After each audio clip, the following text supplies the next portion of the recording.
بسم الله الرحمن الرحیم. د فیسبوک معززو دوستانو سلامونه او احترامات مې ومنئ. الله دې وکړي چې ټول روغ جوړ او د صحت کلي مو پر تن وي. مرګلو معمول مطابق نن یو ځل بیا ستاسو په خدمت کې یم او نن به د مختلفې موضوع سره البته راغلی یم په مختلفه موضوع به خبرې کوو. تېر وخت کې موږ په د آب و هوا د حالاتو په باره کې خبرې کړې وې چې څنګه ویلی شو د څلورو موسمونو په باره کې البته چې هغو د څلورو موسمونو د هوا د تغییر او تبدیل په هکله موږ خبرې کړې وې چې مثلا څنګه د وړي کې چې هوا ګرمه وي، مثلا یا هیومیډ یا هاټ یا وارم سنی، مثلا دې په باره کې څنګه ووایو، او یا په ژمي کې هوا څنګه وي او څنګه ووایو، یا په وړي کې وبخښئ په مني او په پسرلي کې. په دې باره کې موږ خبرې کړې وې. د هوا د تغییراتو او تحولاتو په هکله مو خبرې کړې وې. دا مو ویلي چې مثلا څنګه ویلی شو چې it's raining یا it's snowing یا it's hailing، نو یا مثلا دې ترڅنګ مثلا it is sunny، it's snowy، it's rainy، it's windy، it's cloudy یا it's foggy. نو په دغه مواردو نه موږ خبرې کړې وې د آب و هوا په باره کې څه چې ضرور و او څه چې لازم چې باید زده شي.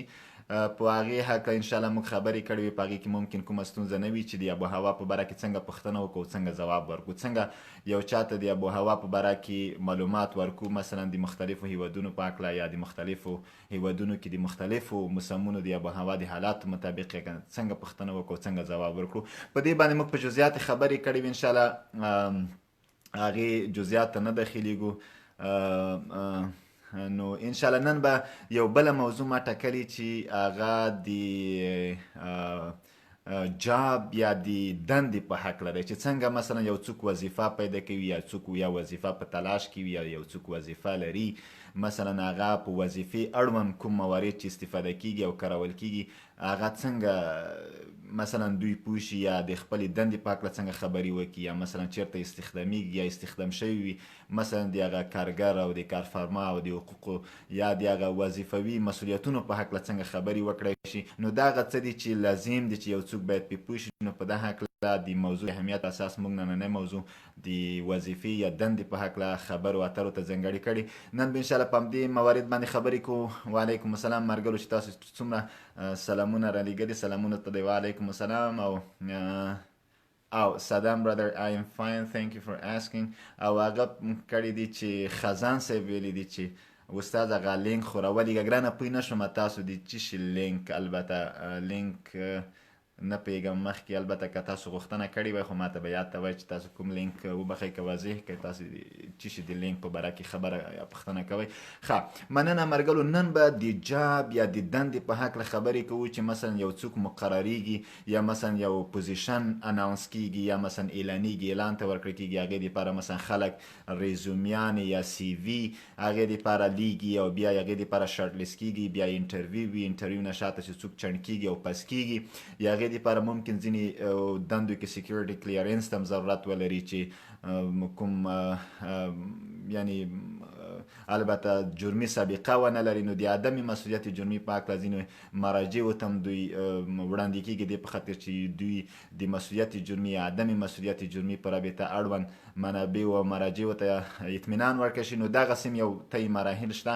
یا هغې تر څنګ ځینې خلک بایومیټریک هم لري، په هر صورت ځینې ارګانونه البته چې دوی استخداموي یا مثلا هغه کمپنۍ چې دوی استخداموي. نو طبعا د کمپنیو د استخدام اصول او مقررات فرق کوي د یو کمپنۍ د بلې نه. ځینې داسې وي چې شرایط لري، ریکوایرمنټ لري د استخدام یا د ریکروټمنټ دپاره. مثلا ځینو شرایط دا وي چې مثلا یا لیسانس وي یا حد اقل ماستر وي، یا لیسانس وي یا حد اقل مثلا په دوو مورنۍ یا مثلا په دوو ملي ژبو باندې خبرې وکړی شي. یا ځینو دپاره ریکوایرمنټ دا وي چې سره د دې چې په پښتو او دري باندې خبرې وکړی شي باید په انګلیسي باندې څه نه څه بلدیت ولري. یا د ځینو ریکوایرمنټ یا مثلا شرطونه دا وي چې باید په کمپیوټر هم پوه شي. یا د ځینو ریکوایرمنټ دا وي چې مثلا هغه باید مثلا د کمپیوټر ساینس پوهنځي نه فارغ شوی وي، یا مثلا د حقوقو نه فارغ شوی وي، یا د انجینرۍ نه فارغ شوی، یا د پښتو یا انګلیسي ادبیاتو نه فارغ شوی. نو طبعا د هرې کمپنۍ د استخدام هغه اصول چې دی هغه فرق کوي چې مثلا څه شرایط لري. نو دغه د دې په خاطر چې یو څوک مثلا کوالیفای وي د اړوند پوزیشن دپاره نو هغه به ټول شرایط په ځان کې ولري تر څو اړوند پوزیشن ته اپلای وکړی شي یا نو په دغه مرګلو نن هغه موضوع ما ټاکلی دی چې نن به په دغه موضوع باندې انشاءالله خبرې کوو چې څنګه مثلا تاسې د جاب یا د ډیوډي یا د امپلایمنټ په باره کې تاسې خبرې وکړئ. صفی صاحب وعلیکم السلام ورحمت الله. مرګلو زه به انشاءالله دغه کامره البته اړوم تختې ته انشاءالله په جزئیاتو به خبرې کوو چې څنګه د امپلایمنټ یا د ډیوډي یا د جاب یا مثلا یا د وظیفې یا دندې په هکله موږ څنګه خبرې وکړو انشاءالله په دې باندې به جزئیاتو خبرې کوو. بیا هم که څه ستونزې وي تاسو انشاءالله خپلو کمنټونو کې ستونزې مطرح کوی شئ، زه انشاءالله وخت سره ګورم.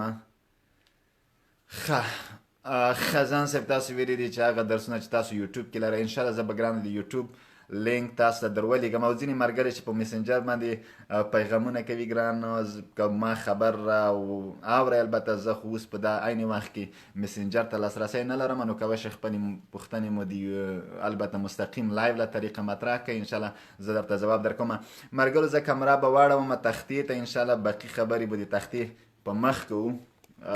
که تختې کې البته څه ستونزه وه یا سمه نه لیدل کېده نو تاسې هم کولی شئ چې راته ووایئ چې هغه ښه زه به وبخئ د تخته لږه به نږدې کړمه.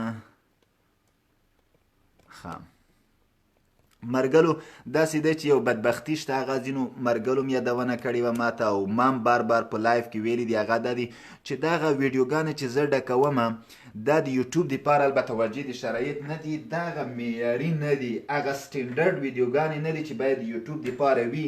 حتی دا ما یوټیوب ته نه اپلوډ کولې خو د ځینو مرګلو د خواهشاتو مطابق چې دوی غوښتنه وه چې دا ضایع نه شي د دې په خاطر چې د ویډیوګانې ضایع نه شي او درسونه ضایع نه شي دا د دوی په غوښتنه ما یوټیوب ته اپلوډ کړي او کوم یې خو دا اصلا د یوټیوب دپاره متاسفانه واجد شرایط نه دي ځکه چې په مختلفو موضوعاتو خبرې شوي دي یا تیتو پرک خبرې شوي دي یا ترڅنګ دې ترڅنګ په مثلا مستقیما د ځینو مرګلو سوالونو ته ځوابونه ویل شوي نو زه خپله هم نه لیدل کېږم نو دې البته یوټیوب دپاره باید په هغه شرایطو برابرې ویډیوګانې وي دا معیاري نه دي د یوټیوب دپاره خو بیا هم د تاسو په غوښتنه زه دا یوټیوب ته اپلوډ کوم او ما تر اوسه اپلوډ کړي دي نو خزان صاحب تاسو ته به مې انشاءالله زه لینک درولېږم. ښه مرګلو نن د 10مې میاشتې یا اکتوبر 9 تاریخ دی it is October 9th 2019 نو نن به د جاب په باره کې خبرې کوو چې جاب مثلا یا وظیفه اول د جاب یا مثلا مرګلو جاب دندې ته وایي او امپلایمنټ هم ورته وایي امپلایمنټ جاب یا ډیوټي هم ورته وایي ډیوټي. که فکر مو وي دغه عربو ته دغو ته اکثره خلک چې تللي وي او کوشش کوي چې ځینې انګلیسي کلمات وکړي نو بیا ډیوټي وایي یا دوی چې ډیوټي وایي هغه ډیوټي یعنی ډیوډي هغه انګلیسي کې ډیوډي نو ډیوډي یا جاب یا امپلایمنټ دا وظیفې یا دندې ته وایي دا ټول مترادف کلمات دي چې د دندې یا وظیفې دپاره کارول کیږي نو او ټوله وظیفې ته دا کارول کیږي او دا ټوله مرګلو اسم دی د اسم په صفت باندې کارول کیږي چې دنده په پښتو کې ورته وایي یا مثلا وظیفه خدري کې موږ وظیفه هم ورته ویلی شو وظیفه یا دنده چې انګلیسي کې جاب مثلا زه ویلی شم what's your job تا وظیفه څه دی what's your employment یا tell me about your employment ما ته د تا وظیفې په هکله ووایه tell me ما ته ووایه about your employment د ستا وظیفې په هکله tell me about your job tell me about your duty نو ته کولی شې چې ما ته د خپلې وظیفې په هکله can you please tell me about your employment can you tell me anything about your job can you tell me anything about your duty نو ته کولی شې مرګلو چې تاسو د جاب employment یا duty په باره کې خبرې وکړئ نو دا ټوله وظیفې دندې ته ویل کیږي. نو مرګلو تاسې کولی شئ دا جاب امپلایمنټ او ډیوډي دا ټوله دندې یا وظیفې ته ویل کیږي. دې تر څنګ مرګلو یو بل مثلا و هغه دی چې هغې ته ورک وایي ورک په دوه مختلفو البته معناو سره راتلی شي ورک چې دی هم ورب دی او هم ناون دی هم verb دی هم noun دی grammatically verb ما تاسو یعنی فعل دی هم noun یا اسم راتلای شي ما درته ویلي چې کله work یعنی verb په معنا راشي نو کار کول بشي کار کول دا regular verb دی regular verb په دې معنا چې second form او third form ed خوري worked که چیرته تاسو د ed مرکوای شئ یعنی چې د verb په صفت راشي work معنا کار کول خو که چیرته د noun په صفت راشي نو دام کار یا دنده بیا هم دندې ته ویل کېږي دنده یا وظیفه مثلا ستا کار چې شی دی مثلا do you work آیا ته کار کوې نو دا د verb په صفت کارول شوی دی do you work آیا ته کار کوي یا که زه داسې وایم د noun په صفت ووایم do you like your work آیا ته د خپل کار خوښوي یعنی خپله وظیفه د خوښوي خپله دنده د خوښوي نو work هم د verb یا د فعل او هم د noun یا د اسم په صفت باندې کارول کیدای شي مثلا where do you work ته چیرته کار کوي دلته verb شو که مثلا که داسې وی چې what is your work د ستا کار چې شی دی دا معنا چې what is your job what is your employment what is your duty نو تاسو کولی شئ چې work هم د فعل یا د verb او هم د اسم یا د noun په صفت وکاروئ نو تاسو جملې کې پاتې لګیږي مثلا I did not go to my work yesterday پرون زه خپل کار ته لاړم نه نو دا اسم دی I didn't go to work I didn't go to work yesterday پرون زه کار ته لاړم نه I didn't work yesterday ما پرون کار ونه کړ وګوره یو اوله جمله کې د اسم په صفت دویمه جمله کې د verb یا د فعل په صفت کارول شوی دی Did you work yesterday? No, I didn't work yesterday. I did not go to my work yesterday. آیا پرون دی کار وکړه نه پرون می کار ونه کړ I didn't go to work yesterday زه پرون کار ته نه وم تللی نو تاسې کوی شئ ګل اصغره جي وعلیکم السلام ورحمت الله وبرکاتو مننه نو مرګلو هم work د فعل یعنی د کار کولو او هم د اسم د کار یا دندې لکه دغو غوندې کارول کیږي نو تاسې job, employment, duty, work د ټوله د دندې دپاره کارولی شئ نو مرګلو دې ترڅنګ اوس اصلي دا خو د وظیفې په هکله و څنګه تاسو نه یو څوک پوښتنه وکړي چې ته څه وظیفه کوې نو څنګه یو خو دا چې what is your work یا دا چې what do you do what do you do what do you do دا معنا چې ته څه کار کوي کله چې انګلیسي کې تا نه څوک د وظیفې یا دندې یا کار په هکله پوښتنه کوي نو تاسو ته به وایي چې what do you do یعنی تاسو څه کار کوئ محمد کې ټکې نه پیږم چې مخفف د چې شي د ګرانه ستا میسیج ما لیدلی دی وقت ستا میسیج راغلی خو له بل مرغه باید ووایم چې هغه ما د مرګلو لیست پوره شوی دی انشاءالله زه کوشش کوم تاسو ته ځای درکړم انشاءالله موقع سره what do you do مطلب دا چې ته څه کار کوي what do you do ته څه کار کوي نو ته به ویلی شي چې څوک درنه پوښتنه وکړي چې what do you do دا معنا چې what is your employment what is your job what is your duty like what is your work like دا معنا چې ته څه کار کوي what's your employment what's your job یا what do you do نو کله چې انفارمیشن کوېشن کې موږ دا وایو نو what do you do دا معنا چې ته څه کار کوي دا معنا چې ته څه کار کوي یعنی ستا دنده څه دی what do you do ته څه کار کوي دا مې مرګلو د دې دپاره ولیکلو چې د do you دا سمپل پریزنټ ټینس ته تاسو چینج کوای شئ what does your father do ستا پلار څه کار کوي what does your friend do what does your classmate do what does your father do what does your brother do what do you do what do they do what do we do what does he do what does she do نو تاسو کولی شئ چې دغه ځای کې تغیرات راولئ ځکه دا مثلا سمپل پریزنټ ټینس د ضمیر په اساس باندې do does په سمپل پریزنټ ټینس کې do د پلورل او does د سنګلر سره کارول کیږي what do you what do we what do they what does he what does she نو تاسو د he شي چې ضمیر دی هغې دپاره اسم کارولی شئ what does your father یا what does he do یا what does your father do yeah what does your mother do yeah what does she do what does your sister do yeah what does she do what does your classmate do همصنفي دي څه کار کوي what does your classmate do what does your class fellow do what does your friend do نو تاسې what does your friend do نو تاسې کوی شئ په هر حالت کې مثلا دغسې هغه وکاروئ یا یې دې ترڅنګ تاسو ویلی شئ لکه ما پاس یادونه کړې د جاب امپلویمنټ ډیوټي ورک تاسو ویلی شئ what's your job ستا وظیفه څه شی دی یعنې ستا دنده څه شی دی یا what's your employment what's your duty what's your work یا what do you work تاسې کوی شئ مثال what do you work تاسو داسې هم ویلی شئ د ورب په صفت یې وکاروئ نو دا ټول هغه موارد دي چې تاسو د یو چا څخه د دندې د پوښتلو دپاره دغسې یعنې هغه کاروی شئ ملګرو what do you do چې کله چا درنه پوښتنه وکړه چې what do you do یعنې ته څه کار کوې نو تاسې ورته ځواب به دا وي چې I am بیا به جاب ټایټل واچوئ I am بیا جاب ټایټل ملګرو دا زه پکومه ځکه دې سره تاسې بلد شوئ انشاءالله د جاب امپلویمنټ ډیوټي ورک دې کې به انشاءالله ستونزه نه وي نو اوس زه راځم دې ته دا به زه دلته ولیکمه چې what do you do صحیح شو what do you do یا what does your father do نو دا دې دې پوه شوئ نو کله چې تاسو ځواب ورکوئ ملګرو تاسو ځواب کې ویلی شئ what do you do نو تاسو چې I am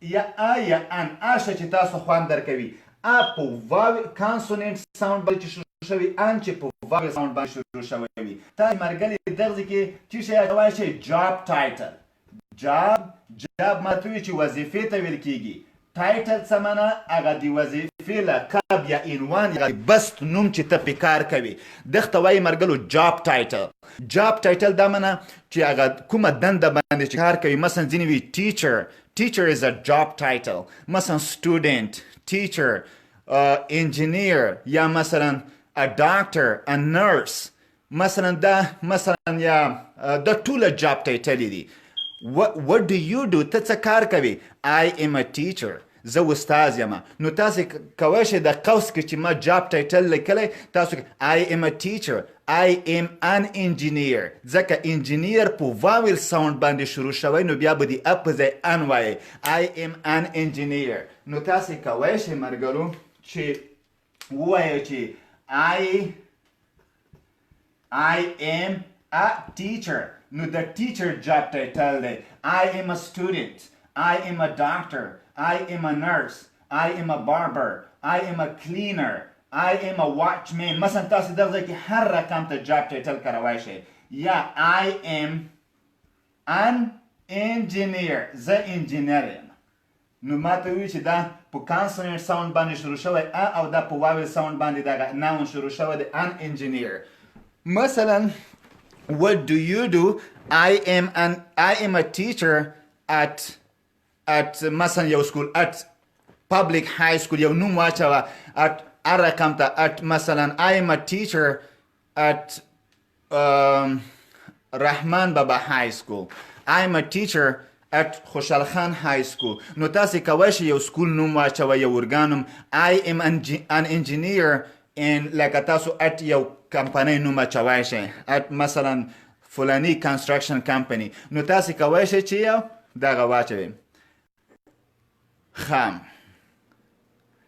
ملګرو I am what do you do I am a mobile mechanic repairing computer hardware and software teacher it should be good to say mechanic or something not a teacher okay so نو ملګرو دغه شی مثلا I am a teacher I am a trainer I am a doctor نو تاسې کوی شئ چې دلته جاب ټایټل هر جاب ټایټل چې تاسو لپاره مناسب وي هغه تاسو اچوی شئ دې لپاره دا مثلا د وظیفې په هکله و ملګرو نو اوس دا یو بل شی چې کله یو پوزیشن خالي کیږي یا هغې دپاره مثلا ویکنسي وایي ویکنسي مثلا ویکنسی هغه خالیګاه یا تشه ته ویکنسی وایي چې هغه کله یو وظیفې کې ځای خالي کېږي یا هغه ته ویکنسی انګلیسي کې وایي نو دا معنا چې تشه یا هغه پوسټ چې کوم ته ضرورت وي هغه ته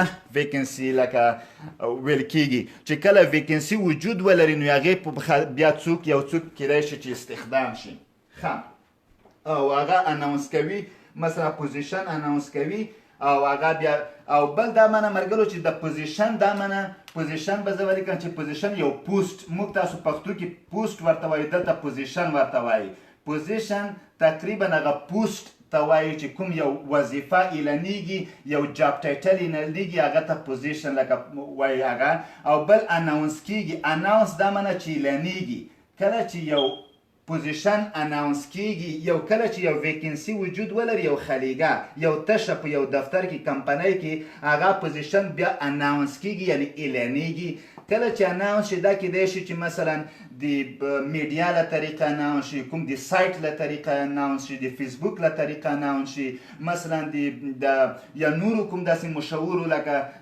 هغه نه مثلا سایټونو نه اناونس شي دا اناونس ته یعنی اعلان ته سپارل کېږي اناونس دا معنی چې اعلانېدل هغه پوزیشن اعلانېږي بیا هغې دپاره کوم خلک چې وجد شرایط وي هغه استخدامي هغې کېږي راټولېږي د هغو سیویانې مرګرو هغه شی چې موږ تاسې جوړوو هغې ته ریزومي وایي ریزومي هغه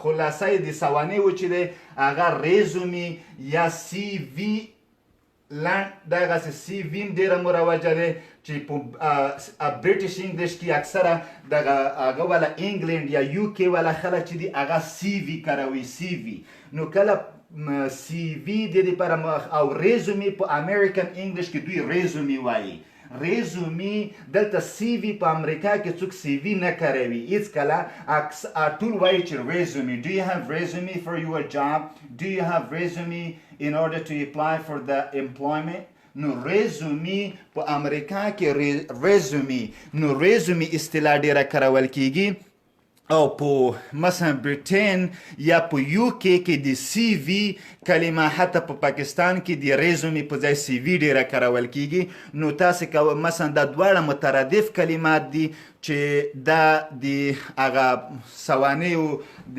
خلاصې دپاره کارول کیږي نو هغه خپل معلومات مثلا لکه پرسنل انفارمیشن وي کانټاکټ نمبر وي ورک ایکسپیرینس وي ایجوکیشن وي مثلا یا ریفرنس وي په هغې کې چې لیکل کیږي هغې ته ریزومي ویل کیږي ښه ما ته وی چې اول ویکنسی منځته راځي بیا هغه پوزیشن اناونس کیږي کله چې هغه شي د خلکو نه ریزومي یا سی وي کیږي خو دلته مرګلو جاب ډسکریپشن هم لیکل شوی وي چې مثلا هغه ریکوایرمنټ چې شی دی ریکوایرمنټ به زه درته ووایم مرګلو ښه ریکوایرمنټ هغه شرایطو ته ویل کیږي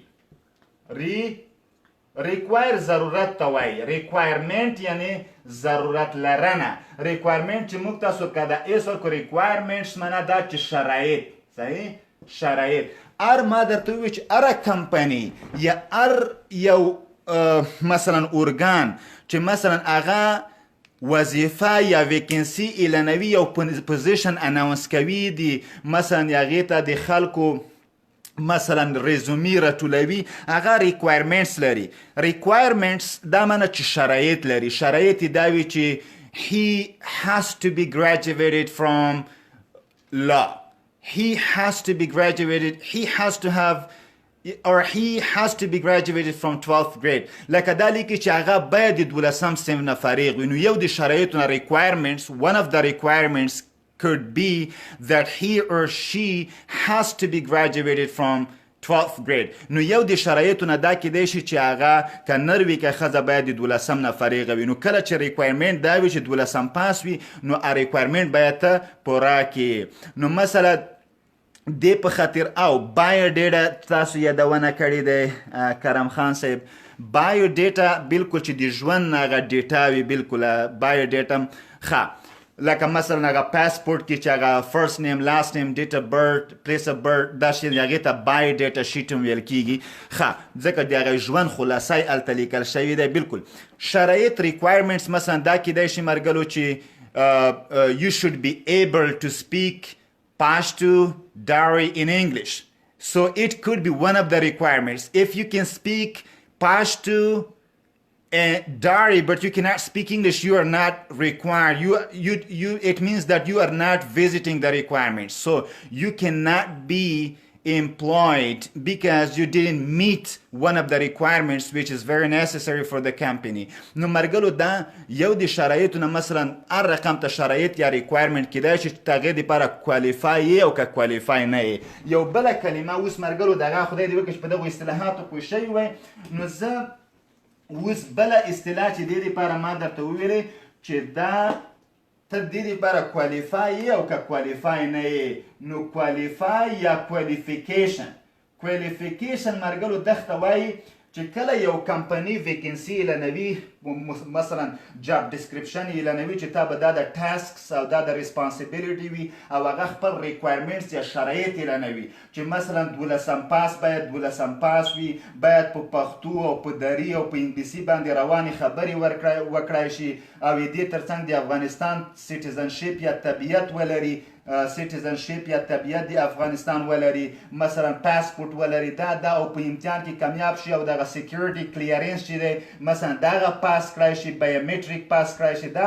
د ټول شرایط دغه سي ریکوایرمنټس دي نو کله مرګلو چې ته دغه ریکوایرمنټ ته پوره کړي ته دا درکې وي دا ریکوایرمنټ د شرایطو باندې وجد شرایط وي نو ته کوالیفای یعنی کوالیفیکیشن لري دي او که چیرته وجد شرایط نه وي نو ته بیا ډیسکوالیفای کیدای شي ډیسکوالیفیکیشن مطلب دې ته ویل کیږي چې یو ار ډیسکوالیفاید یعنی وجد شرایط نه وي کوالیفاید وجد شرایط که زه داسې صیغه کومه لکه adjective qualified دا معنی چې وجد شرایط وجد شرایط نو څوک چې ریکوایرمنټ پوره کړي هغې ته qualified وایي مثلا I am graduated from 12th class.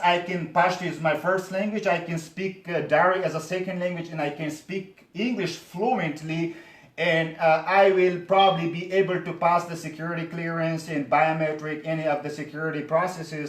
So I am qualified for the position being announced.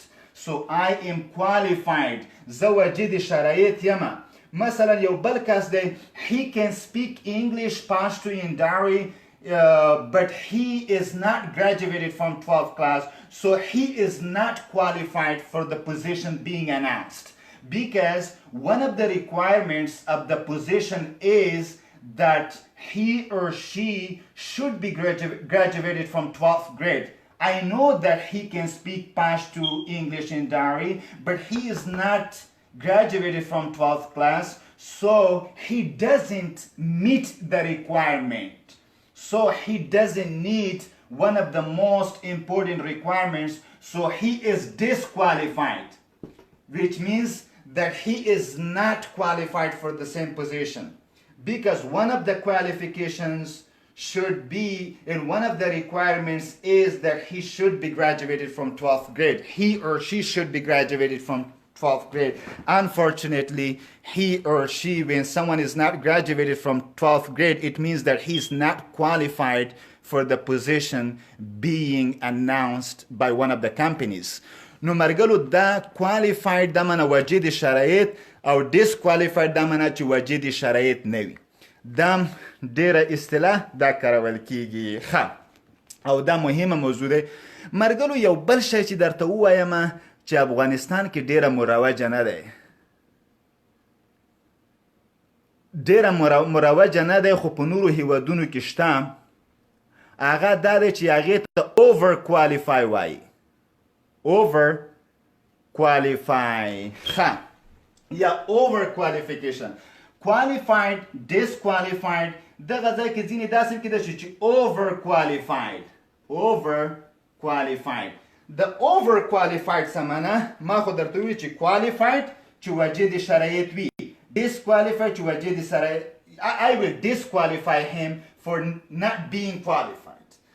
Overqualified دې ته ویل کیږي چې مرګلو ځینې وخت کې شرایط یا requirements د یو پوزیشن دا دي چې ته باید لیسانس وي یعنی د 14 صنف نه فارغ وي مثلا په حقوق کې لیسانس وي کله چې ته حقوق کې ریکوایرمنټ دا دی چې حقوق کې لیسانس وي ولې ته حقوق ماستري لري، ماستر ډیګري لري، صحیح دی، ماستر. هغې کوالیفیکیشن یا ریکوایرمنټ دا دی چې ته بیچلر وي او ته ماستر یې، یعنی ته اتلسم کړی، نو په دې اساس ته اوور کوالیفاید یې. نو دم اوور کوالیفاید هم د تا لکه د هغې دپاره وجې د شرایط نشي کیدی، ځکه دوی کوالیفیکیشن چې دی یا ریکوایرمنټ دا دی چې بیچلر اوسي او ته ماستر یې، ته اوور کوالیفاید یې، سو یو کیناټ اپلای فار دیس پوزیشن. نو ته دغه پوزیشن ته یعنی غوښتنلیک نشي ورکوی، دغه دپاره وجې د شرایط نه یي. نو کله مرګلو چې اوور کوالیفیکیشن یا یو څوک اوور کوالیفاید شي، نو مطلب دا چې هغه هم وجې د شرایط نه وي. مطلب دا د افغانستان کې نشته، خو نورو هیوادونو کې شته. مطلب دا چې یو کمپنی اعلان کړی دی چې هغه باید یعنی حد اکثر باید لیسانس یا بیچلر وي، لیسانس وي، صحیح دی، مثلا لیسانس وي، صحیح دی. او ته وکړو ماستر. ماستر دا معنی چې ته مستري دې واخیسته، صحیح، مستري لري، ماستر یې، صحیح شو، مستري لري. نو بیچلر ریکوایرمنټ دی او ته ماستر یې، ته چې ماستر یې ته اوور کوالیفاید یې. اوور کوالیفاید، اوور کوالیفاید دا معنی چې ریکوایرمنټ نه ته پورته یې، د بیچلر نه پورته یې. نو دا هم کله چې ته اوور کوالیفاید شي، ته وجې د شرایط نه یې. نو په دې اساس افغانستان کې خو داسې دی، افغانستان کې بیچلر په کار وي، کوم چې ماستر وي هغه ته اولیت ورکوي، وایي ته خو ماستر یې، بس ته اولیت درکوو. که بیچلر وي خو صحیح دی، وجې د شرایط یې. که ماستر وي تا ته اولیت درکوو، ځکه چې تا دین هم پورته تحصیل کړی دی. خو په امریکا کې کله چې بیچلر په کار وي ماستر نه نیسي، ځکه چې ماستر اوور کوالیفاید دی دې پوزیشن دپاره. نو داسې ځینو هیوادونو کې شته، ځکه چې بیا دغسې یو رقم ته تناقض غوندې راځي. مطلب دا چې ستا منیجر چې وي، ستا منیجر هغه بیچلر وي او د لاندې کارمند چې وي هغه ماستر، که استخدام کې دغه مکمله پروسه سوال لاندې راځي چې څنګه امکان لري چې ماستر دی د بیچلر تر لاس لاندې کار وکړي. نو دغه په اساس باندې دوی اوور کوالیفاید کوي هغه کس، هغه هغې په باره کې disregard کوي. We should disregard about him because he is over qualified for the position. نو دغسې کیږي، دلته دغسې اصول شته. او په افغانستان کې داسې نه دي. افغانستان کې بیچلر په کار وي، ماستر او پی ایچ ډي ته اولیت ورکوي. ځکه ځینې وخت داسې هم کیدای شي چې منیجر رئیس لیسانس وي او کارمندان چې وي د امپلویز چې وي هغه وي د ماستران لري، حتی پی ایچ ډي لري، خو د هغه لاس لاندې کار کوي، د لیسانس یا د بیچلر. دا په امریکا دغسې، دلته دغسې نشته. ځینې کمپنۍ دا ډسکوالیفیکیشن کې راولي، دا اوور کوالیفیکیشن دی. نو اوور کوالیفای شي څوک دا بیا نه مني.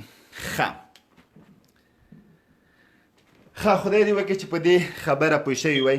مرګلو ځو لږ مخکې نورو وظیفې په باره کې لږ هغه کو خبرې کوو، دې باندې پوه شوئ. مرګلو ځو اپلای. اپلای دا معنی چې یو څوک پوزیشن کله چې اعلان شي او ریکوایرمنټ اعلان کړ، جاب ډسکرپشن اعلان کړو، هغې نه شاته د جاب ډسکرپشن یو څو خبرې کوم، بیا اپلای ته راځم. مرګلو جاب ډسکرپشن دغته وایي، جاب وظیفې ته یایي ډسکرپشن. جاب ډسکرپشن مرګلو دې ته وایي چې د وظیفې کوم پوزیشن چې اعلان شوی دی هغې په باره کې دوی وضاحت ورکړی دی چې هغه څوک چې دغه پوزیشن ته اپلای یا مثلا غوښتنه یا سی وي رالیږي، هغې شرایط دا دي چې مثلا د مسؤلیتونه به چې شوي وي. جاب ډسکرپشن کې مکمل د وظیفې اړوند مسؤلیتونه ځای په ځای شوي وي، چې مثلا څوک چې دغه وظیفې ته اپلای کوي، مثلا به دغه کوي چې مثلا فرض کړه چې آی ټي په سیستم کې، مثال که زه ووایم آی ټي پوزیشن دی اناونس شوی دی، آی ټي یا انفارمیشن ټیکنالوژي په برخه کې. جاب ډسکرپشن دا دی چې آی ټي به د ټولو انټرنیټ کنیکټ کوي، مثلا اړوند کمپنۍ اړوند ډیټابیس چې دی هغه به رن کوي، او مثلا دې په باره کې به مثلا یا کوم ګروپونه چې دي هغه به جوړوي، یا مثلا هغه یا ټیپی لینکونه چې دي یا کوم وایرلیس ډیوایسز دي هغې سره به ډیل کوي. او دا ټول مراحل جاب ډسکرپشن دی کې یو په یو لیکلی وي، دې ته جاب ډسکرپشن وایي. نو کله مرګلو چې یو پوزیشن اناونس شي، ویکنسي ولري، پوزیشن اناونس شي، هغې دپاره بیا ریکوایرمنټ وي، جاب ډسکرپشن ریکوایرمنټ ټول هغه د کې لیکل شوي وي. او کله چې هغې دپاره یو څوک وجد شرایط وي یعنې کوالیفاید وي هغې ته بیا اپلای کوي. اپلای دا معنا چې غوښتنلیک ورته لیږي یا سی وي ګانې لیږي یا ریزومي چې ریزومي په امریکن انګلیش کې او سی وي په برټش انګلیش کې هلته ډېر کارول کېږي. نو هغې ته اپلای کوي یعنې یا هغې ته غوښتنلیک لیږي یا سی وي ورته لیږي یا هغې ته apply یا application. It means that they are sending their application or sending their resume to the relevant company. So they will think about it, they will collect the resumes and then make a decision او بیا دې په باره کې تصمیم نیسي who to hire and who to not hire. Okay. نو ملګرو دا خو دغه مقدمتي خبرې وې چې ما درته وکړې. اوس مخکې ځمه په دې هکله دا هغه خبرې وې مقدمتي چې باید تاسو پرې پوه شوي وای. ښه اوس ملګرو لږ زه د هغه ګورم. ښه تر اوسه 15 دقیقې تېرې شوي دي، باید مخکې لاړ شو. ښه ملګرو دې تر څنګ اوس زه ځمه په وظیفو کې یا په دا وظیفې کې چې څوک استخدامیږي یا کار کوي معمولا د اکټیو وایس په ځای باندې ډېر پاسیو وایس کارول کېږي. نو دغه ډېر ضرور وي. مننه احمدي صاحب، نړۍ مننه. نو اوس ځمه ملګرو یو د هایر مسله درته کومه. هایر HIRE هایر ډېر کارول کېږي ملګرو یو کمپنۍ چې څوک ویکنسي ولري هغه خلک استخداموي. نو استخدامولو ته وایي چې هایر او you are not eligible for this job او ته یعنی you are not eligible دا معنا چې you are not meeting the requirements of this company یعنی ته د دې هغه شرایطو دپاره وجد نه وجد شرایط نه ډېر ښه تاسو بالکل you are eligible you are not eligible. میلاد افغان صاحب ما وایه داسې you are eligible د not لرې که ځکه داسې you are not legible ووایه یا you are eligible داسې ووایه. که دغه eligible وایي د not لرې که او که not استعمالوي ال لرې که نو کومه چې تا خوښوي ځکه you are not legible ووایه ته یعنې وجد شرایط نه یې یا you are not legible یا you are eligible چې کوم خوند درکوي هغسې خو د ناټ ګرانه دی نه دغسې هغه وکړه. ښه نو ملګرو هایر دا معنا چې استخدامول. څه معنا؟ استخدامول. هایر معنا استخدامول یا ګمارل په دنده ګمارل. صحیح په دنده ګمارل. ښه په دنده ګمارل یا وظیفه ورکول یا استخدامول یو چاته چې دا ورب دی ملګرو. hire مثلا there is a company he is trying to hire 15 people یعنی یو کمپنۍ دی غواړي چې 15 کسان استخدام کی. hire دا معنا چې استخدامول یا په دنده ګمارل یا وظیفې ورکول. مثلا I want to work with you. Do you want to hire me? زه غواړم ستا سره کار وکړم. Do you want to hire me? آیا غواړې چې ما استخدام کی یعنی ما په دنده وګماري یعنی ما ته وظیفه راکې دنده راکې. ښه نو hire دا معنا چې استخدامول چې دې کې دا په هغه کې ډېر کارول کېږي. hire دا معنا to get a job او دې ملګرو دې تر څنګ ریکروټ هم د استخدامولو دپاره کارول کېږي. ریکروټ یعنی استخدامول یا ریکروټمنټ استخدام یا ناون کېږي. ریکروټ معنا هم تقریبا استخدامول. ښه استخدامول ریکروټ یا هایر خو دا په وظیفو کې هایر ډېر کارول کېږي. مثلا I am the manager of a company. I want to hire 20 people for new positions.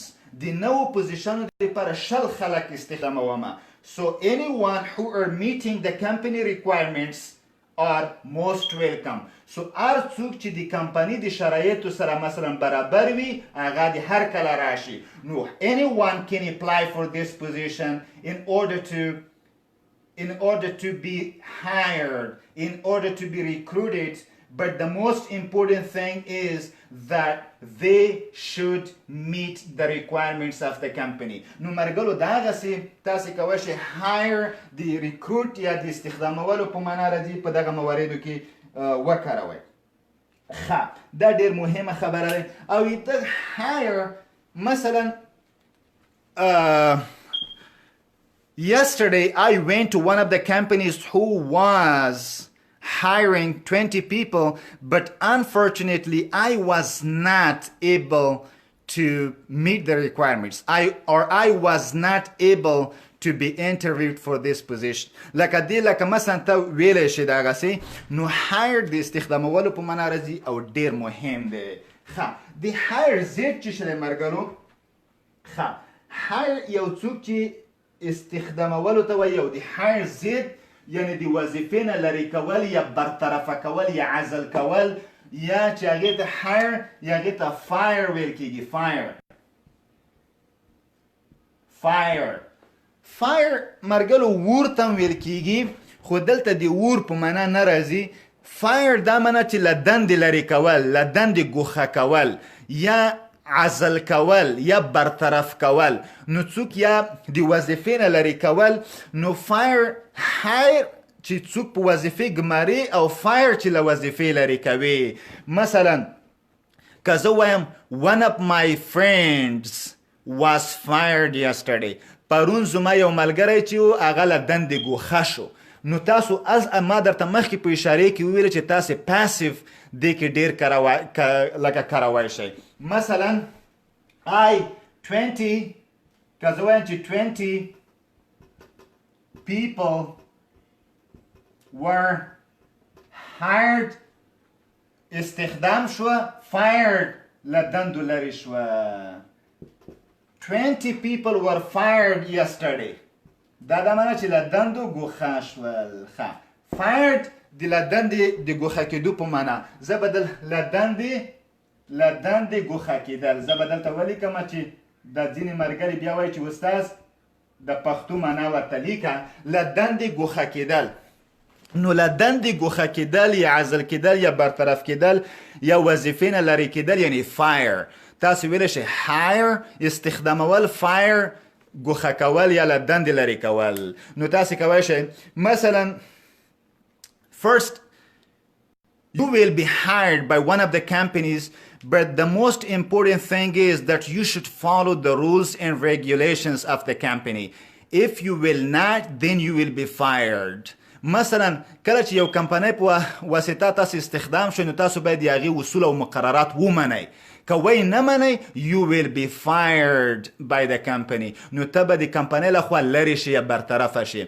مثلا یا داسې one of my friends was fired yesterday because he didn't follow the rules and regulations of the company. ځکه چې هغه د کمپنۍ اصول او مقررات ونه منل یا یې هغه نه کړه. Because he was coming late every day to the job. He was coming late every day to the job. That's why he was fired by the boss. نو ځکه هغه موږ مشر fire کړو. نو بس هغه مشر ته تاسو ویلی شئ چې د بس کلمه by the boss یا by the manager. نو تاسو کولی شئ یا manager یا د بس هغه څوک چې تاسو مشر دی یا هغې دپاره دا کلمه وکاروئ.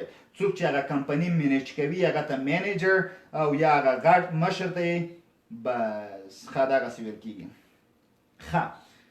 نو مرګلو دا hire او fire خبره وه. نو follow rules and regulations دا معنا چې د هغه اصول مقررات. صحیح شو؟ اصول هره کمپني rules او regulation لري یا اصول او مقررات لري یا هغې ته ویل کېږي چې rules and regulations. صحیح شو؟ regulations دا معنا چې هغه اصول او مقررات. هره کمپني مثلا چې اصول او مقررات لري. صحیح شو؟ مقررات هره کمپني چې اصول او مقررات لري هغې مثلا هغې کې ځینې اصول او مقررات هغې وي چې مثلا کارمند څه رقم ته معاش به لري او مثلا د دې تقاعد به څنګه کیږي، د دې کلنه کال کې څومره رخصتیانې لري، د مریضۍ رخصتیانې څومره لري، او یا د ضرور کار رخصتیانې څومره لري، کسر معاش څنګه محاسبه کیږي، که چیرته عزل کیږي اول څنګه اول اخطار ورکوي کې شفوي، بیا تحریري اخطار ورکول کیږي، بیا مثلا هغه مثلا کسر معاش کیږي یا هغې نه شاته بیا عزل کیږي یا برطرف کیږي وظیفې نه. په هر صورت د کمپنۍ ټول اصول او مقررات په هغې کې ځای په ځای شوي وي، د کارمند هغې کې امضا اخلي، نو هغې ته رولز اینډ ریګولیشنز هغې ته ویل کیږي چې هره کمپنۍ ځان ته اصول او مقررات د استخدام او د برطرف کېدو دپاره لري، او د هغه حقوقو د کارمند یا د هغه البته چې کار ورسره کوي د هغه حقوق او مقررات چې هغه ته رولز اینډ ریګولیشنز وایي. څوک چې رولز او ریګولیشن مني د هغې دپاره اصطلاح چې هغې کېږي فالو. ښه، دا اصطلاح کارول کېږي. If you are hired by a company, you should read the rules and regulations of the company carefully, and you should follow the rules and regulations of the company where you work. If you will not follow the rules and regulations of the company where you work, then you will be fired. You will be fired if you will not follow the rules and regulations of the company. نو مرګلو دا ډیر مهمه دی که تاسو هغه اصول او مقررات هغه قواعد چې دوی لخوا وضع شوي دي د خپلې کمپنۍ د امورو د بهترین پیشبرد دپاره که هغه چېرته مراعات نشي نو ته you will be fired immediately. نو ډیر زر بیا دوی خلک فایر کوي. Some workers were fired yesterday. ډیر ښه میلاد افغان صاحب خو دا پاسیو دی. پاسیو کې د ایډي دغه پاس پارټیسیپل کارول کیږي. Some workers were fired. دی یو ورکه ګرانه ډېره ښکلې جمله دي ماشاءالله لیکلې دی خو یو هغه ورکه. ښه مرګلو دام دې شي په دا خبره وه. ښه دا ډېره مهمه وه چې تاسو پوه شئ چې څنګه د یو کمپنۍ په باره کې خبرې وکړئ. ښه مرګلو اوس لکه میلاد افغان صاحب د ورکرز په باره کې هغه ووی، نو موږ کولی شو چې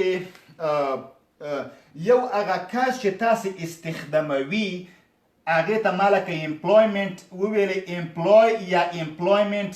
امپلوی معنا په تقریبا لکه وظیفه ورکول یا په وظیفه ګمرل امپلوی. مثلا I will employ دا معنا چې I will recruit, I will hire. نو hire, recruit مثلا چې ما درته وي دا ټوله تقریبا هغه ته ویل کېږي استخدامول. صحیح شو؟ اوس که زه دې په د ورب حالت باندې یا ناون حالت ته لاړ شمه نو ما تاسو ته یو خبره کړې وه چې ورب پلس ER equals noun. نو که چېرته امپلای د امپلایر کمه، امپلایر دا معنا چې استخدامونکی. مثلا امپلایر هغه شخص یا هغه کمپنی چې تاسې استخداموي هغې ته امپلایر ویل کېږي، یعنی استخدامونکی. نو موږ ویلی شو چې هغه څوک چې هغه خلک استخداموي استخدامونکی، مثلا استخدامونکی امپلایر.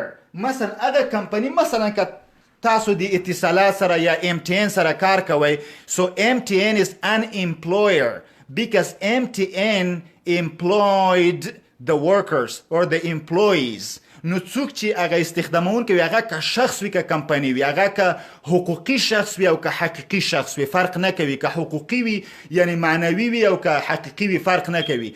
ټول هغه اشخاص چې تاسې استخداموي هغې ته employer ویل کېږي.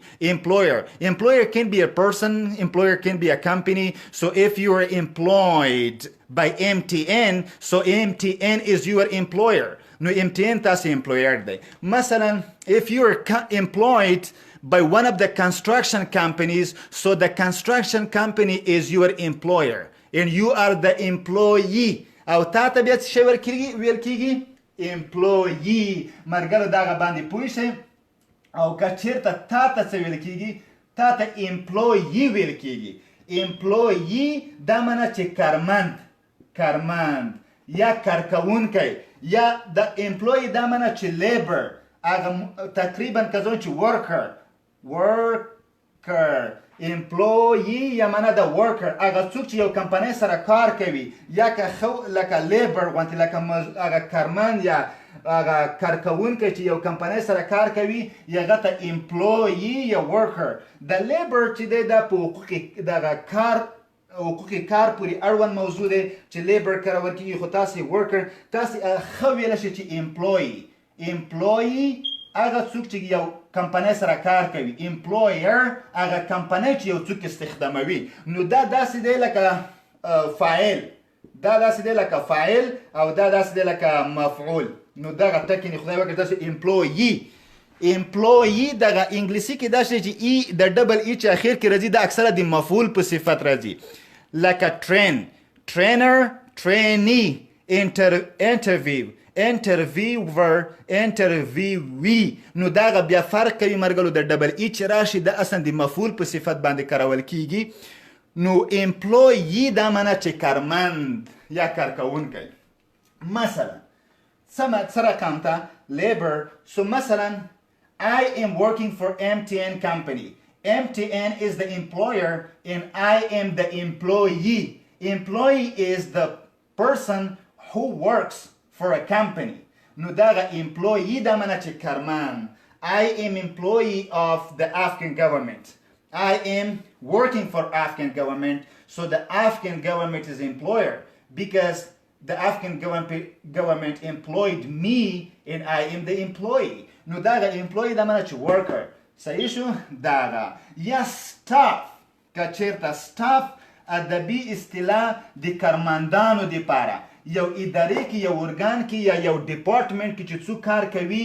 یا هغې دپاره سټاف ویل کېږي سټاف هغه کارمندان چې په یو ادارې کې کار کوي هغې ته سټاف یا پرسونل هم ورته ویل کېږي ډبل ان دی مرګلو پرسونل ونه وایه پرسونل دا معنا چې پرسونل یا هغه سټاف چې په یو department یا یو شعبه یا یو ارګان کې کار کوي so all the employees working in a department is the staff or personnel of the same department خدای دې وکړي چې په دې باندې پوه شوي وای دا ډیره مهمه خبره وه او دې ترڅنګ employee دې په باره کې یو بل مثال هم در کوم چې لږ دماغ مو ښه پې خلاص شي مثلا interview دا معنا چې انټرویو اخیستل انټرویو سره خو تاسې پوهیږئ چې یو څوک چې امتحان ورکوي یو وظیفې دپاره employment noun دی employment noun خو employment دا معنا چې دنده job duty لکه مخکې موږ په خبرې وکړې employer او employee دا هم دواړه ناون دي خو هغه اشخاصو ته employer هغه شخص یا هغه که حقوقي وي که حقیقي وي هغه شخص یا کمپني چې یو څوک استخداموي او employee هغه څوک چې استخدامیږي interview دا معنا چې مصاحبه کول یا سوال او جواب کول یا پوښتنې ګرویګنې هغه چې څوک وظیفې دپاره انټرویو کوي نو تاسې انټرویو سره ښه بلد یې او Kamal Hassan صاحب تاسې detainees were kept underground excellent detainee ډېر ښه کلمه تاسې detainee ډېر ښه نو مرګلو interview دا معنا چې مصاحبه کول یا پوښتنه سوال او جواب کول دا خو verb شو صحیح شو verb اوس که تاسې د دې نه اسم verb plus er is equal to noun تاسو ته ما فورمول ویلی و نو مطلب دا هغه څوک چې انټرویو اخلي یو انټرویو دی یو انټرویو اخیستونکی دی بل انټرویو ورکوونکی دی نو څوک چې تاسو نه انټرویو اخلي هغه انټرویور نو ماته وایي چې er به ورکوي interviewer is a person who interviews you for a job for an employment so you are the employee or you are a person you are applying for a job so the employer wants to interview you so he is the interviewer so the employer is an interviewer او ته چې شئ او ته خو employee کېږي نو ته بیا interviewee نو تاسو د ډبل ای به اخر کې ورکوئ interviewee دا معنا چې هغه څوک چې چا نه انټرویو اخیستل کېږي نو دا وایم چې انټرویو یا مصاحبه اخیستونکی. صحیح شو؟ دا اخیستونکی دی، دا ورکوونکی دی. دا چې څوک یعنی امتحان اخیستونکی امتحان ورکوونکی. مثلا examiner examinee. که امتحان کې درته exam لکه امتحان. صحیح شو؟ امتحان ورکول. څوک چې امتحان ورکوي او څوک چې امتحان اخلي هغه ته examiner، او څوک چې امتحان ورکوي هغه ته examinee. لکه کمال حسن صاحب وی detainer detainee، هغه څوک چې هغه ډیټین شوی وي یا مثلا په هغه کې مثلا گیر شوی وي یا په حقوقي اصطلاح کې دا حقوقي اصطلاح دی ډېر مثلا موږ یو لرو چې څنګه اصطلاح دی دپاره زه ووایم چې یو توقیف دی، یو نظارت خانه دی. مثلا یو مظنون دی، یو متهم دی، یو مجرم دی. دا ټوله په حقوق کې مهم مفهوم لري. مثلا موږ مظنون هغه چاته ویل کیږي چې ویل کیږي هغه په نظارت خانه کې وي، او متهم هغه چاته ویل کیږي چې هغه په توقیف خانه کې وي، او مجرم هغه چاته ویل کیږي چې هغه په محبس کې وي. نو موږ دغه کلمات هغه کلمات دي چې څوک detained، he was detained، یعنی دغه باید دغه متهم سره د مجرم سره پرتله نه کو. detainee یو ځان ته مفهوم لري، او متهم ځان ته مفهوم لري، او مثلا مجرم ځان ته مفهوم لري. نو دا حقوقي اصطلاحات دي که زه دغه باندې بحث وکم بیا سختیږي. نو داسې مرګلو دغسې لکه اگزام دغسې. مثلا یو که تاسو ته چې د هغې کې یو بل مثال درکړم چې وظیفې پورې اړوند دی. ټرین بیا چې تاسو استخدام شئ تاسو ته ټرینینګ درکوي، ټرین کوي مو وظیفې په هکله، هغه کمپنۍ په باره کې معلومات درکوي. دغه ټرین یعنی ټرین کول. ټرینر هغه کس ته ویل کېږي چې تاسو ته ټرینینګ درکوي. څوک چې تاسو ته ټرینینګ درکوي هغې ته ټرینر ویل کېږي، ټرینر. او تاسو چې تاسو ته امتحان یا ټرینینګ درکول کېږي نو تاسو ټریني یې. So after you are hired by a company, you should be trained about the company. So the one or the person who is training you is a trainer, and the one who should be trained is the trainee. So train is the verb. Trainer and trainee, both of them are nouns, but trainer is the subject, the person who trains someone, and trainee is the person who is being trained by someone. خو نو دغسې خبرې مرګلو دا مهمې خبرې وي.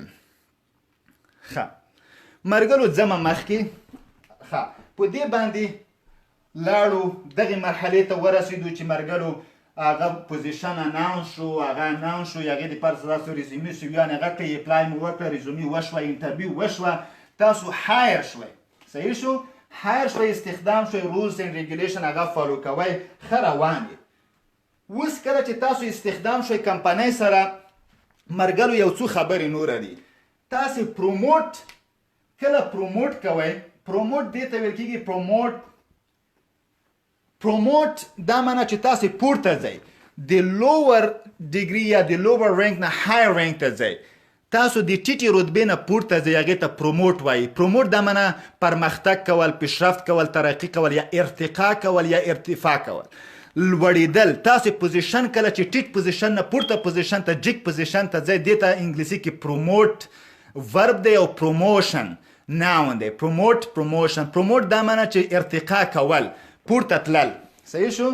ارتقا کول، ارتقا کول، ارتقا کول یا پورته تلل یا ارتفاع کول یا پورته. پروموټ دا ورب پروموشن دا بیا ناون دی. کله چې پروموشن دا بیا دا معنی چې ارتقا. promotion. Promote, مثلا I was hired by one of the companies. I did very well. I followed the rules and regulations of the company. So I promoted.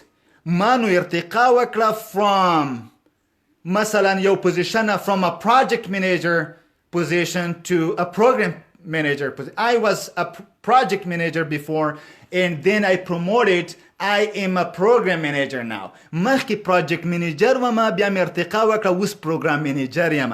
نو کله چې project manager نه څوک program manager position ته promotion کوي نو دا promote دی ته ویل کېږي. I promoted I was a project manager before, and now I am a program manager. So I promoted very quick. How long will be the training for the job? It depends, Afghan brother. It depends on the company. It might be a week or 2 or 15 days, probably a month. I'm not really sure. It depends on the company rules. نو مرګلو داغسي promote منا پرمختګ کول. My father promoted yesterday. پلار می پرون ارتقا وکړه. My father promoted yesterday. نو تاسو یار راکانته ویل شي مرګلو دا regular verb دی. regular دا معنا چې this past participle او second form په ed promote, promoted, promoting. نو تاسو دا غسی کوی شي. او دې ترڅنګ مرګلو تاسو به وایي چې ها دا خو مکافات وو. یو څوک چې پرمختګ کوي هغه مکافات وي. صحیح دی. او ځینې وخت مجازات کیږي. ځینې وخت د یو امپلویی یو کارمند هغه نه وخت راځي یا دی او اصول و مقررات نه مني او ځینې وخت د نورو همکارانو سره مثلا بد اخلاقی کوي. نو هغه باید برعکس چلند ورسره وشي یا مجازات شي چې هغه باید فاین شي. چې هغه ته فاین مرګلو دا بم ولیکمه. فاین مرګلو فاین جزا ته ویل کیږي. جزا. he was fined دا معنی چې هغه مجازات شو. he was fined هغه مجازات شو. نو fine خطه I am fine زه خیمه خو I will fine you دا معنی چې زه به تا مجازات کم. I will fine you. نو دا که داسې سوغه کې راشي دا معنی چې زه به تا مجازات کم. تا ته به جزا درکم. تا به مثلا سزا به درکم. I will fine you. یا he was fined که چیرته وایو چې he was fined دا معنی چې هغه مجازات شو. صحیح شو. نو یو دی فاین یا دی مجازاتونه چې دی ډیموشن دی. چې دی ډیموشن چې یو څوک ډیموټ دا معنی چې لاندې راتلل. دا خو پورته تللو. صحیح دی. لاندې نه پورته او دا برعکس بره نه لاندې راځي. مثلا یو څوک پروګرام منیجر دی راندې راکوشي پروجیکټ منیجر ته نو هغه ډیموټ کیږي. مثلا one of my colleagues was coming late to the job. He was demoted from being a program manager to project manager. مثلا ما مرګلی نه وخت راتلو وظیفې ته هغه ډیموټ شو. دا معنی تنزیل یې وکړو. چې شی تنزیل. ډیموشن ناون دی او ډیموټ ورب دی. ډیموشن دا معنی چې تنزیل یا نزول کول. ارتقاء عربي کلمه دی ارتقاء یا ارتفاع پورته تلل. نزول یا تنزیل دی عربي کلمه دی نزول یا نزیلیدل دا معنی چې لاندې راتلل. موږ چې وایو چې قرآن نازل شو دا معنی چې قرآن خو دی بره نه لاندې راځي د اسمان نه لکه لاندې راځي. نو موږ ځکه نزول ورته وایو. د قرآن نزول یعنی د قرآن راکوزیدل راټیټېدل راتلل مځکې ته د اسمان نه. نو په دې اساس ډیموټ موږ وایو چې ډیموټ دا معنی چې تنزیل کول یا تنزیلیدل یا نزول کول. نو دا ډیموټ معنی لاندې راتلل یا نزول کول یا تنزیلیدل. تنزیلیدل. صحیح شو. چې په دا ټکي سره پوه وو داسې نه چې بیا ووایه چې ډیموټ خو خیر موږ لږ ورسره بلد وو د تنزیل سره خو بیخي نه بلده یو.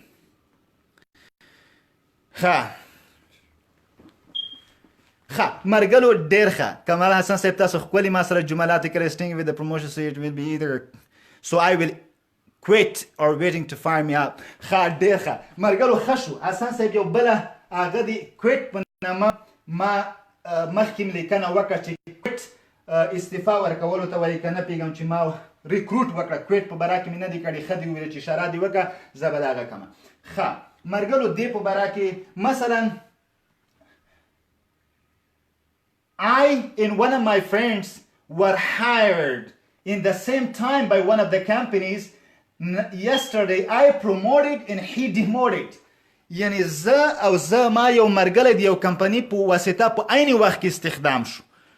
But I promoted yesterday and he demoted yesterday. خو ما ارتقا پرون وکړی هغه تنزیل وکړو، یعنی هغه زه پورته لاړم زه لاندې. Why? Because I was coming on time, I was very active, I was not making any absentees, I was so polite to my colleagues, and I was doing my great job, and he was coming late, he was disrespecting his colleagues, he was not following the rules and regulations of the company. That's why I promoted and he demoted. نو مرګلو دغسې تاسو یعنی که چېرته دا کلمات او لغات زده کوئ، اطمینان در کومه چې تاسې به د وظیفې په هکله ډېرې معقولې خبرې کوئ. انګلیسي هم دغه شی دی، نور چې شی نشته. موږ تاسو انګلیسي ګرامر ښه قوي شوی دی، خاص لغات زده کړو. ما درته وعده کړې وه در سره چې د لغاتو لړۍ به دوامداره ساتو او انشاءالله لغاتو ته به دوام ورکوو. انشاءالله دا دی تاسو لغات داسې لغات چې ښه قوي لغات به انشاءالله تاسې دا لغات دی چې وظیفې کې به دې نه پورته لغاتو سره مخ نه شئ. ښه لکه کمال حسن صاحب یادونه وکړه مرګلو د کویټ په نامه. کویټ او ریزاین دا دواړه، ریزاین یا کویټ، کویټ او ریزاین دواړه مرګلو استعفا ورکولو ته وایي. استعفا ورکول، صحیح شو. خو فایر کولو سره فرق لري چې فایر کول معنا کمپنی ته خپله شړي، یعنی ته کومه تخطي وکړې تا لرې کوي. کویټ یا ریزاین په دا معنا چې ته کمپنی ته استعفا ورکوي، ته نه غواړې چې نوره کار وکړي، یا د ښه وظیفه پیدا کړه، یا د په ښه معاش کار پیدا کړو، یا د بل چېرته یا نور مصروفیتونه یا هر څه شی چې دی ته خپله وظیفه پرېږدې، نو کویټ یعنی استعفا ورکوي. کویټ ریزاین استعفا ورکول. کویټ او ریزاین دواړه د استعفا ورکولو په معنا ورب دی. کویټ چې دی مرګلو انفارمل دی، غیر رسمي دی. مرګلو سره ویل شي چې I quit my job yesterday. د کویټ چې دی مرګلو irregular verb دی. irregular په دا معنا چې دا قاعده د دویم دریم فرمو ټوله یو رقم دی. quitting دا ټوله یو رقم دی، یعنی ed چې شی نه خوري. I will quit my job tomorrow, I quit my job yesterday. نو تاسې کولی شئ چې دغسې ټولو. ریزاین بیا ریګولر دی، د past form او past participle form ed خوري. resigned, I will resign my job today, I resigned my job yesterday. او right او privilege په باره کې تاسې خبرې کړي دي. میلاد افغان صاحب تاسو what is the difference between right and privilege؟ مرګره right حقوق ته وایي، right حق ته وایي. rights حقوق، حق په یو کمپنی کې کېدای شي چې هر څوک حق ولري د یو شي، ولی privilege چې دی privilege زیات حقوق دي چې ممکن په یو کمپنی کې یو چاته یو څوک privilege ولري یو بل څوک عین privilege ولري. privilege داسې یو حق دی چې یو خاصو اشخاصو دپاره ځانګړی کېدای شي. مثلا په یو کمپنی کې هر څوک حقوق لري، مثلا چې د کال کې مثلا 8 ورځې د مریضۍ رخصتي واخلي، مثلا 2 ورځې د ضروري واخلي، د واده دپاره 15 ورځې واخلي. دا ټول حقوق دي چې ټوله مساوي حقوق لري. ولې پریویلیج دې ته ویل کېږي چې مثلا یو مثلا منیجر چې دی هغه دا پریویلیج لري چې سوا د دې نه چې دا حقوق لري خپل موټر راننه بسي دي، هغه په محوطه کې ودروي، د دفتر په محوطه کې خپل موټر راننه بسي. نور کارمندان اجازه نه لري چې موټر دلته راولي، ولې دی موټر نه رانه باسي په ویلای کې دروي دی دفتر. دا دته پریویلیج دی، دا د نورو نه یعنی تفاوت شاید پریویلیج لک پورته وي او حق رایټ داسې وي چې مثلا ټولې لرای شي، ولی هغه پریویلیج هغه امتیاز وي چې یعنی ځانګړي خلک درلودای شي ممکن نور څوک ونه لري. خو پریویلیج نسبتا رایټ سره ځینې دغه توپیرونه لري چې هغه یو خاص امتیاز وي. مرګلیا ښه دغه کویټ او ریزاین باید مرګلو دا ما درته ویل چې کویټ لږ انفارمل دی. تاسو مرګلو ته ویلی شئ چې I want to quit my job، خو که چېرته ته رئیس ته د استعفا وړاندې کوې ریسیګنیشن، نو ته به بیا ورته چې I want to resign، نو دا به بیا ورته کویټ نه وایي. کویټ لږ غیر انفارمل دی، نو دا فارمل دی، نو تاسې به وایي چې ریزاین یعنی استعفا ورکول. صحیح شو. او دا ورب دی مرګلو، او دا ریسیګنیشن نو مطلب دا چې کله ریزاین وایي د جی نه تلفظ کیږي، کله چې اسم حالت کې وایي ریسیګنیشن نو بیا جی تلفظ کیږي، دلته ریسیګنیشن ریزاین ریسیګنیشن. نو بیا به دلته لکه ساین سیګنیچر، داسې دی لکه ساین یعنی امضا کول. ساین پلیز ساین دیس پیپر، پلیز ساین دیس کانټراکټ. دغه کانټراکټ یعنی امضا که کانټراکټ مرګلو قرارداد ته وایي. Please sign this contract. دغه کانټراکټ یعنی قرارداد ما سره امضا کا I want your signature نو کله چې سیګنیچر شي دغه جیبه بیا تلفظ کوي سیګنیچر که چیرته دغه ورب شي ساین شي بیا به جی نه تلفظ کوي نو سیګنیچر کې تلفظ کیږي ساین کې نه دا هم داسې ریزاین کې جی نه تلفظ کیږي ریسیګنیچر کې بیا ته کیږي پلیز ساین د کانټراکټ ښه اوس قرارداد اینجا شو ښه ملګرو ریزاین استعفا ورکول ریسیګنیشن دینې خدای کې کویټ دینې پوه شوئ مرګلو یو بل جاب ټایټل او پروموټډ ډیموټډ لکه دغه شیان لکه پروموشن او ډیموشن دا ما درته ویلې ښه او یو بل شي ته ځم چې ځینې وخت یو څوک په وظیفې کې استخدام شي هغه خپل مسؤلیتونه لري جاب ټاسک لکه جاب ټایټل یې کله هغه شي پوزیشن هغه بیا ټاسکس لري یا ریسپانسیبلیټیز لري ریسپانسیبلیټیز دا معنی چې مسؤلیتونه صحیح شو responsibility نه پیغام responsibility دا معنی مسؤلیت او responsibilities که چیرته جمع کوي وای به په آی بدل شي ای اس responsibilities دا معنی چې مسؤلیتونه نو مسؤلیتونه دا معنی چې یو څوک هغه وي مثلا if you are a manager of a company, you have a lot of responsibilities in order to manage, in order to run the company. You should manage all of the employees in the same company. You should be on time. You should manage the offices. You should manage the employees. No, you should report weekly to the hires. And you should report monthly to the hire. You should have a monthly report about the employees and report it to the hires. نو تاسو کولی شئ کله چې مسؤلیتونه of responsibilities یا what's your responsibility یا what are your responsibilities as a program manager د program manager په صفت ستا مسؤلیتونه څه دي نو responsibilities مسؤلیتونه هغه tasks هغه دندو ته هغه tasks responsibilities تقریبا هغه tasks هغه مسؤلیتونه ته ویل کېږي ښه دې ترڅنګ مرګلو چې دا خبرې دي بل هغه ته راځو چې مثلا ریټایرمنټ دی ریټایر صحیح شو ریټایر دا معنی چې تقاعد کېدل یا تقاعد کول ښه ریټایر مثلا ریټایرمنټ بیا اسم دی تقاعد ریټایرمنټ دا معنی چې تقاعد ریټایر ورب دی یعنی تقاعد کول مثلا my father was retired yesterday پرون می پلار تقاعد شو نو تاسو کله څوک وظیفه کې کار کوي مثلا ته یو کمپنۍ کې کار کوي you are 65 years old or you are 60 years old it depends on the company rules and regulations so if you are 65 years old you should be retired my father was retired yesterday for being 65 نو ما پلار پرون ریټایر یعنی تقاعد شو ځکه چې 15 کلن شو نو ته مثلا کولی شې چې دې ته ریټایرمنټ تقاعد ته د اسم په صفت ریټایر مثلا he should be retired because he is 65 نو هغه د کمپنۍ خپل اصول دي چې په څو کلنۍ کې خلک تقاعد کوي نو تاسو کولی شئ ریټایرډ ښه ریټایرمنټ د هغه په صفت کارول کېږي د اسم په صفت او ریټایر د ورب په صفت یو بله اصطلاح مرګلو درته ښیم چې هغه لی آف یا لیډ آف په نامه دی نه پوهېږم لیینګ آف یا لیډ آف مثلا که چېرته داسې لیینګ آف یا که چېرته دغسې شي لی آف او که چېرته مزي کې شي لیډ آف ښه مرګلو دغه اصطلاح لیډ آف دې ته ویل کېږي یا لیینګ آف یا لی آف دا هغه اصطلاح دی چې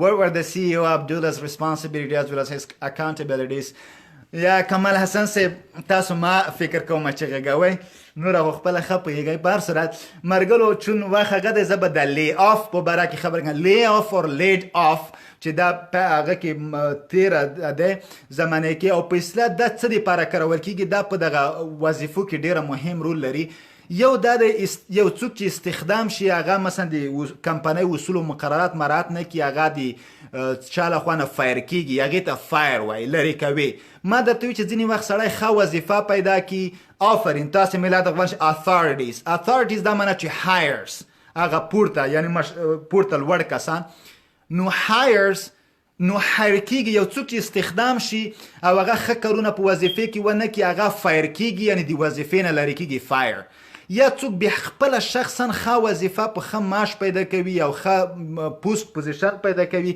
هغه خپله ریزاین ورکوي یعنی استعفا ورکوي خو ځینې وخت کې داسې وي چې نه کمپنۍ یو څوک لرې کوي وظیفې نه هغه استعفا ورکوي ولی د کمپنۍ یا دغه شرکت کارونه محدودیت پیدا کړي یعنی محدود شي یا هغه کارونه په ټپه ودرېږي نو دوی چې کوم کارمندان لري دومره کارمندانو ته ضرورت نه لري دوی فعالیتونه کم شي دوی مصروفیتونه کم شي نو هغه کمپنۍ باندې دومره کارمندان بوج وي ځکه دومره ته ضرورت نه وي نو هغه لیاف کوي دا معنی معلق ساتي ورته وایي چې ملګریو تاسې اوس موږ دغه کمپنۍ فعالیتونه محدود دي تاسې اوس په کور کې کینئ تاسې موږ کارمندان یې که چېرته بیا دغه کمپنۍ کارونه ښه شوه یعنی کارونه بیا په مثلا ښه شوه نو تاسو ته بیا زنګ ویو بیا مو راغواړو نو هغه معلق پاتې کېږي په کورونو باندې کینی نو هغه د کمپنۍ بیا خپل اصول دي چې آیا دوی په معاش باندې په کورونو باندې کینوي که بدون د معاشه که په نیم معاش باندې که په 2% معاش باندې نو هغه د کمپنۍ خپل اصول دي چې هغه په ابتدا کې دا خبره په ما درته ډسکرپشن وویلې یا هغه دوی هغه لکه هغه ریسپانسیبیلیټیز او رایټس په باره کې چې دوی هینډ بوک چې لري نو نه پیږم چې هغه کمپنۍ خپل اصول لري نو کله چې د کمپنۍ کارونه محدود شي دوی په کورونو باندې موقت کینوي تر څو چې کارونه ښه شي روی غواړي هغه ته لی آف وایي لی آف نه پیږم چې هغه به ځینې وخت په معاش باندې وي یا به بدون د معاش وي معاش کلمه را یاده شوه زه به په معاش باندې خبرې وکړم چې د معاش ته څه ویل کېږي ملګرو لا معاش ته سیلري او یا ویجز معاشات دا کلمه لږ هغه دی چې معاشات یا معاشونو دپاره کارول کېږي سیلري د معاش دپاره صحیح شو یا تنخوا دپاره سیلري یا ویجز دا د معاشاتو دپاره کارول کېږي چې مثلا یو څوک دغسې کوی شي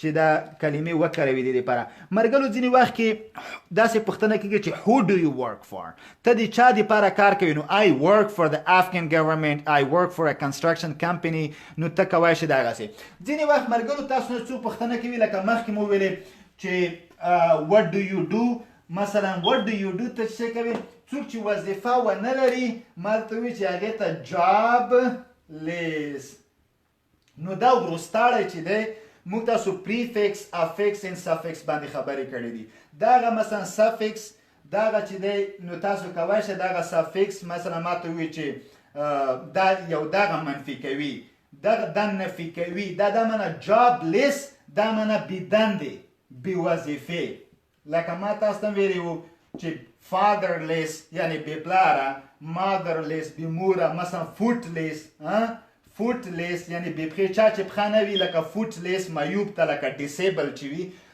any sort of disability so footless is a person with a disability that he doesn't have a foot څوک چې پښه ونه لري دغه معیوب disability مرګلو disability معیوبیت ته ویل کېږي معیوبیت نو مطلب دا څوک چې هغه شخص چې disable وي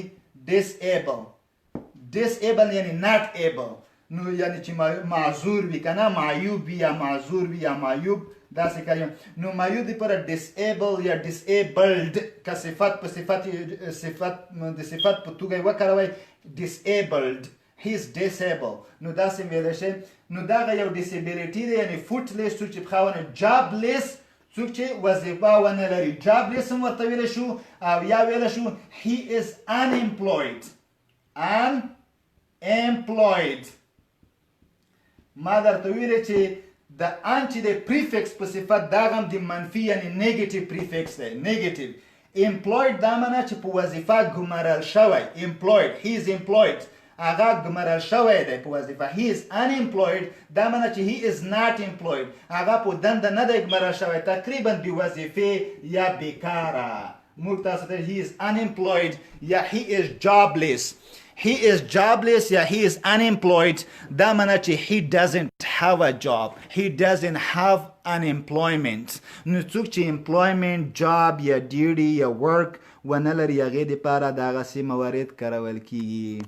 ښه مرګل کې کومه چې تر ډېره پورې موږ دغه هغه کور کړه هغه څه چې هغې مثلا په هغې کې کارول کیږي دغه د دندې دپاره هغه فکر کوم تر ډېره موږ کور کړه. خو یو بل شی درته وایم مثلا are you working? No, I'm not working at the moment. I am unemployed. ته ویلی شي مثلا do you work? No, I don't work. I am unemployed. یا I am jobless. unemployed لږ رسمي غوندې دی که نه چې بې وظیفې یم او jobless لږ داسې ښه نه unemployed بیا لږ رسمي دی. I am unemployed دا معنی I am retired. Do you work? No, I don't work. I am retired. زه متقاعد یم یا تقاعد مې اخیستی دی. یا مثلا do you work? Who do you work for? یې چا سره کار کوي مثلا I don't work for anyone. I work for myself. زه خپل ځان دپاره I am self-employed. self-employed دا معنی چې خپل ځان ته لکه I run my own business. نو self لکه self معنی ځان دپاره self-employed چې خپل ځان دپاره کار کوي. I am self-employed. I am self-employed دا معنی چې زه خپل ځان دپاره کار کوم. یا I own my business. I own business یا I own a business. مثلا ته کولی شې زه خپل کار کوم. I own a business. busy دا ناون دپاره business خو business ویل کې I own a business. زه خپله تجارت لرم شخصي کار لرم. So I am self-employed. I don't work for anyone. I work for myself. I am self-employed and I own a business. زه خپله کار لرم. نو دغسې ته کولی شي چې دغسې هغه په باره کې ووایې مثلا ځواب ورکړئ. او په اخر کې ملګرو یو شی درته دوه شیانو باندې نورم خبرې کوم. نوره به انشاءالله خبرې په همدې ځای ختموو ځکه که ساعت نه خبره تېره شوه خبرې خستهکونې شوې. نو زه به ملګرو شفت په باره کې درته ووایم. شفت ځینې ملګري ډے شفت کې کار کوي د ورځې طرفه کار کوي هغې ته ډے شفت وایي. ځینې د شپې له طرفه کار کوي یا نایټ شفت.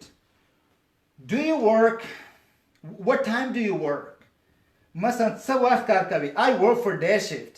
I go to my job at 8 in the morning and come back at 4 in the evening. Yeah, I work at night shift. My work starts at 8 in the evening and ends at 8 in the morning. مثلا day shift چې د ورځې شیفت وي. night shift چې شپې له طرفه څوک کار کوي دا. او دې ترڅنګ ملګرو ځینې ملګري چې کار کوي ځینې فول ټایم کار کوي. فول ټایم I have a full time job. یا ځینې ملګري نیمه ورځ کار کوي چې هغې ته part time job وایي. Do you work full time or part time? یا do you have a full time job or part time job? ته full time job لري که part time job لري. مثلا که دلته job I have a full time job یا I work full time. مثلا full time دلته مثلا که 8 ساعته ورګه 8 hours چې 8 ساعته یې full time. مثلا ځینې خلک 4 ساعته یعنی یا 3 ساعته کار کوي. I work part time. I have a part time job یعنی نیمه ورځ. part time تقریبا نیمه ورځ. نو for 4 hours. I work from 8 in the morning up to 12 in the noon. مثلا یا 12 یا 1:30 in the afternoon. مثلا تاسې کولی شئ داسې مواردو دپاره چې full time یا part time day shift or night shift. Evening shift, yep, is a night shift though.